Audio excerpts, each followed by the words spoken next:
Hi, welcome to the Harn Museum of Art for Virtual Art Voyager. We're looking at art around the world, making some art of our own and sharing that, and generally having a great time exploring the museum while we're at home. Tonight, we're going to talk with Susan Cooksey, Curator of Peace, Power, and Prestige, African Metal Arts. And just before that conversation, I'd like to share with you a little video of Susan offering a brief introduction to the exhibition. So enjoy that. I'll be right back with Susan. Thanks. Hi, I'm Susan Cooksey, Curator of the exhibition Peace, Power, and Prestige Metal Arts of Africa. And this exhibition has over 140 dazzling artworks from sub-Saharan Africa created out of different metals, including copper alloys such as brass and bronze, iron, gold, and silver. Metalwork in Africa was thought of as something that had inherent qualities that were sometimes construed as supernatural forces that aligned people with the spirit world. And these forces helped them to overcome lots of human issues. They were exploited to the nth degree by African artists, African metalworkers in particular, who knew how to use them to make objects that would help people and become healthier, help them socially so that we had harmony in society, help support rulers, help to support social justice in general, and many other functions, as you'll see in this exhibition. Hi, I'm Eric Segal, Director of Education. I want to welcome you to Museum Nights. It's a real pleasure for me to sit down with Susan Cooksey, the Curator of African Art at the Harn Museum of Art, to have a conversation about Peace, Power, and Prestige, African Metal Arts. It's a new exhibition at the museum, and we're delighted to get to share it with you virtually here in this conversation, and also through some videos you'll find on our website. Susan, how are you doing this evening? I'm great. How are you, Eric? I'm doing really very well. happy to be here. I'm so happy to be here in the gallery with you. Yes, virtually in the gallery. Virtually. Of course, the museum is closed, so we can't be there either. But we have it as our background so you can get a sense of the exhibition. I want to begin by asking you about this exhibit. It's like some 140 metal objects from Africa around the continent, some 20 countries, I think, perhaps. And but it focuses on metal artworks from Africa. Mm-hmm. Why is an exhibition on metal arts from Africa important, Susan? Well, these works, as you said, are from Africa, but they're from sub-Saharan Africa, so south of the Saharan Desert. They're important because metal was one of the most important art mediums in Africa. It is something that revolutionized societies. It made empires develop. It helped support religious practices. It also helped social cohesion in many ways. And it was simply beautiful and represented some of the most technically masterful objects on the continent. So it's very, very important in terms of the whole scope of African artistry. And we know a little bit more than we used to about it, but I don't think metal has gotten the attention it deserves. And that's one reason I wanted to put this show together. The show has representation from the Harn's collection, but also private collections, and notably the Denton Foss collection. They're collectors up in New York, and a couple of local collectors. And I think it shows a wonderful range of the different techniques, the different styles, iconographies, and the uses of metal, which is something that is so important. Metal is incredibly dazzling. It lasts a long time. It is historically very important in terms of looking at how societies developed, what happened with trade, what happened with global connections, what happened with just about anything you can think of that happened within a society's artistic development coincided with developments in metal. And we tried to trace that a little bit in the exhibition and explain a little bit about each one of the metals and how they were so important, how they came about historically, and what happened to them through time, technically and artistically, and in terms of meaning and importance to societies, and how those meanings changed over time, is a fascinating story. So there are many, many of those stories in this exhibition. That's so interesting to think. It's obviously not just about metals, but it's or metal. It's copper, brass, iron, gold, of course, all different kinds of metals, which, as you're suggesting, each have different symbolic meanings and historical, they're caught up in different historical webs. Can you tell us something surprising that visitors might encounter when they come to the exhibition? Either a particular kind of object or something about metal that they might not already know? Well, there are many, many things. One thing is that if you read the labels, you'll see that many people thought of metal as having an inherent quality, because they thought it had to be supernaturally driven in order for people to take lumps of ore from the earth and transform it with fire and with all this knowledge that it took to produce the metal itself from the furnace, and then take it to the forge and then pound it, not only to just something, but something beautiful. And sometimes the beauty added effectiveness, and you could say affecting and affecting, because it had an emotional impact. Metal was thought to have been imbued with this divine force or this supernatural knowledge, this kind of mystical energy. Sometimes universal energy was in the iron, for example, or in the metal itself, in the other metals, that somehow was translated and given even more power through the beauty of the object. And you see that particularly in the works by the Bamana and the Dogon people. They had this idea of Nyama, which was a universal power, universal energy. The Yoruba had something called Ashe, and they recognized that each metal had its own property, whatever that was, and they had associations with those properties that weren't only aesthetic, that were beautiful to them, Yes. but they had this other kind of dimension, and I think that's something that is wonderful.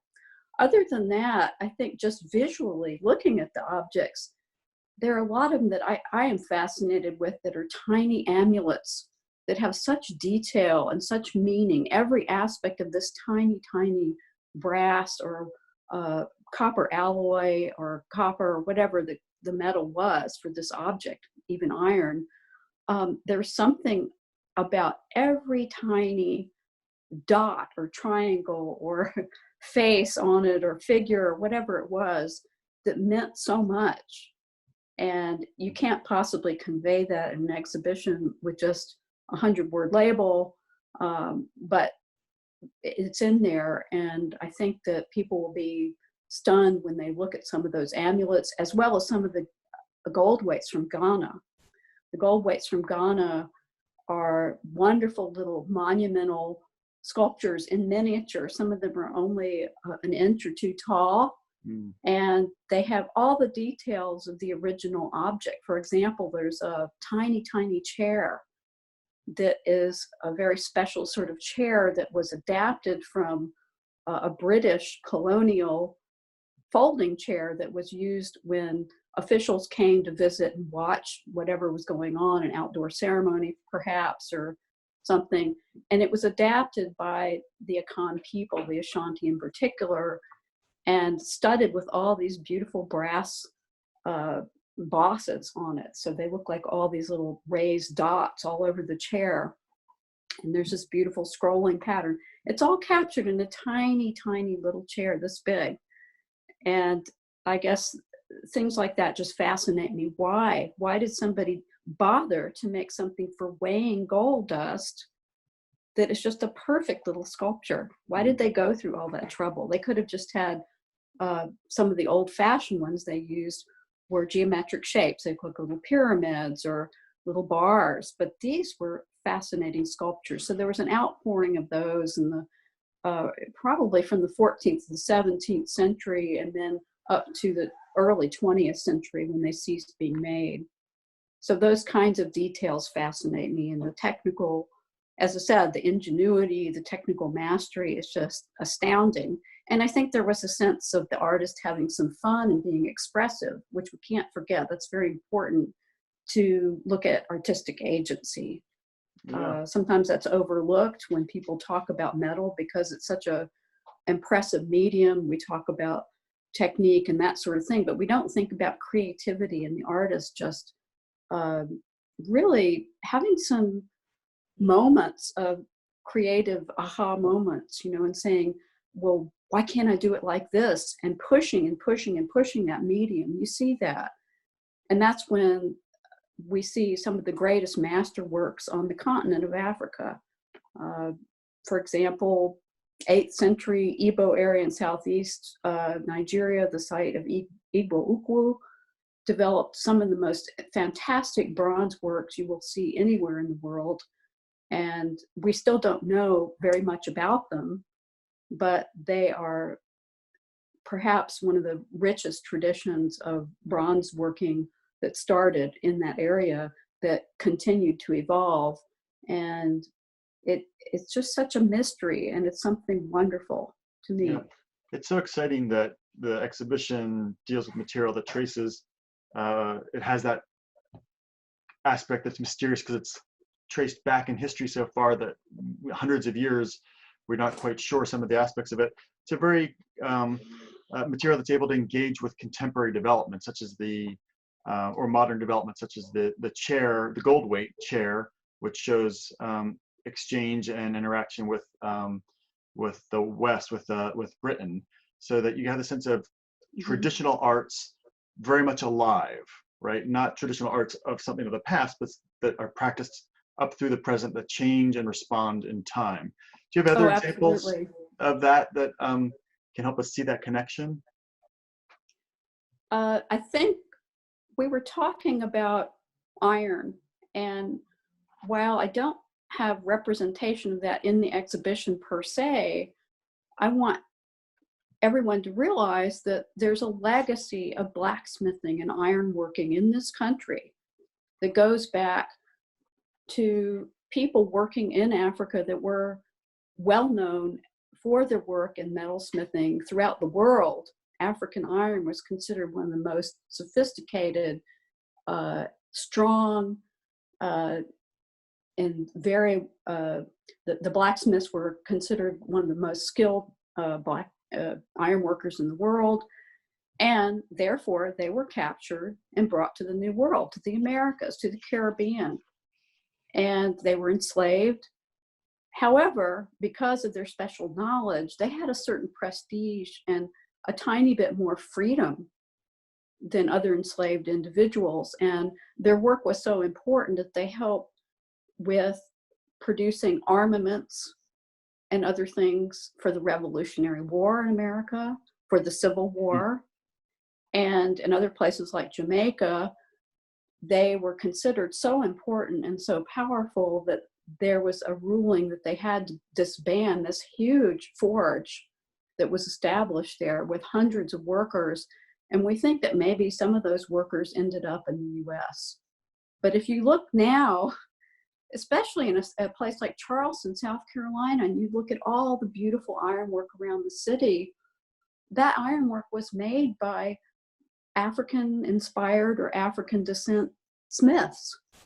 And their legacy lives on through Philip Smith and his descendants, his apprentices. They're still making ironwork, and they're still inspired consciously and perhaps unconsciously by African ideas. And that is something I explore in the companion book that is coming out soon, we hope, for this exhibition. So even though what you're seeing here was made on the continent, or some of it maybe not, because it may have been made and used elsewhere, I'll explain that later, but it had a huge effect throughout the world. Trade of African gold went to Europe, coins were minted from gold mines in Africa going way back. So we know that all kinds of interaction occurred on the Swahili coast, on the West Coast, and there was trade throughout Africa from one area to another that was very important. Copper was considered so important.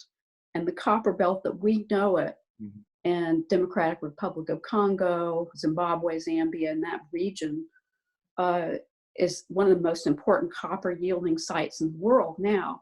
In the first millennia, second millennia CE, the copper was known, but it was thought of as being quite rare because they weren't digging these deep mines. They were using only surface finds and maybe shallow mining techniques. But it was considered one of the most beautiful metals. And to this day, so much brass is still being made on the continent of Africa. And so much brass is made commercially now for trade. So some of the things that you see here were made for local use, but now they are considered so attractive and so interesting that local brassmiths, say in Ghana, I've seen them at work in Burkina Faso and elsewhere, they're making them for sale for tourists, and they're being dispersed all over the planet. So that's something that's still going on. These are living traditions. It's not dead. There's still blacksmiths working in Africa. They don't work the same way they used to. There's not much smelting going on, but they are still working as blacksmiths, and they're still important in their communities. Yeah, Susan, so very interesting. One of the things you talked about was the transportation of iron working knowledge and skills through people, enslaved people, to the New World, to the Americas, and that is it's something we can see today in Charleston, for instance. So it's great to have a sense of the connection between works of art which may seem very foreign and alien to our unfamiliar, to realize that they live here in our own experience in many ways. We're here in Gainesville, Florida, at the University of Florida.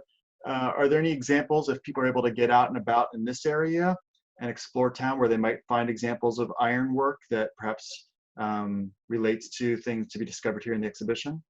I'm so glad you asked that, because it just slipped my mind. This is so important. That's probably why I brought this up. But yes, if you go on 10th Avenue at the intersection of, I think it's about 4th Street in Gainesville, you will see a wonderful garden. And it's a community garden. And to get into the community garden, there's a incredible gate with beautiful scrolling designs. And it's a gate in honor of Philip Simmons, who was the greatest African-American blacksmith, who was based in Charleston. And one of his apprentices made the gate in honor of him. And the apprentice's name was Yaw Owusu Shango Femi. And Yaw once lived in Gainesville. He lived near Hawthorne. He had his forge out there, and he produced the gate. And I hear that he may be producing another one. So please go by and have a look at that beautiful, beautiful gate. It's absolutely stunning.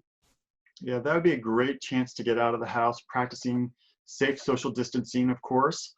Oh, of course, yes. And to go take a look at some ironwork out in the world right here in our region.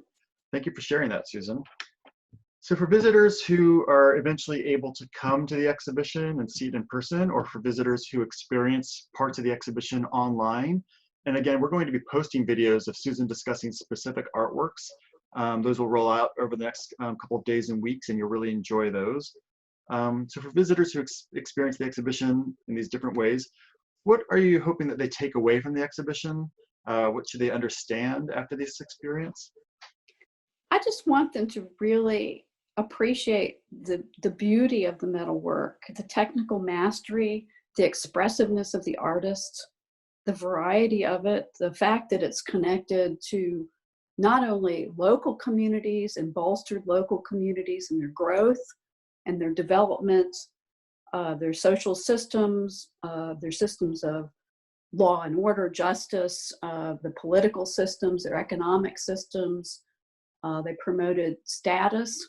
If you had beautiful opulent adornments on your body. It conveyed that you were a person who was socially elevated and maybe a leader of some kind, a person of great taste and discernment, of course, and also that you had possibly, they may have been imbued with some kind of religious meaning too. A lot of people I saw in Burkina Faso would have beautiful bracelets and rings on, a ring that might look like a chameleon, or a bracelet look like a python made out of iron, copper and silver twisted together. They were so subtle but so meaningful, and those were amuletic. So a lot of things that you see may seem, oh, these are beautiful works of art, but it was meaning in them that meant, that was obviously so important here, that may escape us. So please, appreciate it for its aesthetics, but realize there was so much more to it. Susan, thank you so much for this introduction to the exhibition, taking the time to talk about the exhibition and share it with our visitors to museum nights. This is a pre-recorded conversation, and I hope that you'll take a few moments to stay online with us tonight and ask Susan questions. We're going to have the ability to have a chat via Facebook. So if you have questions and you're here with us for museum night, go ahead and type up your questions, and Susan will stick around with us and she'll answer them through the chat as well. So thanks very much for joining us. There's a lot of activities. Feel free to explore our Facebook event page, and we look forward to having you share some of what you discover in the exhibition, virtually, and through the activities that we're sharing tonight. Thanks so much. Yes, indeed. Thank you, Eric. I appreciate it. Look Pleasure. forward to your questions.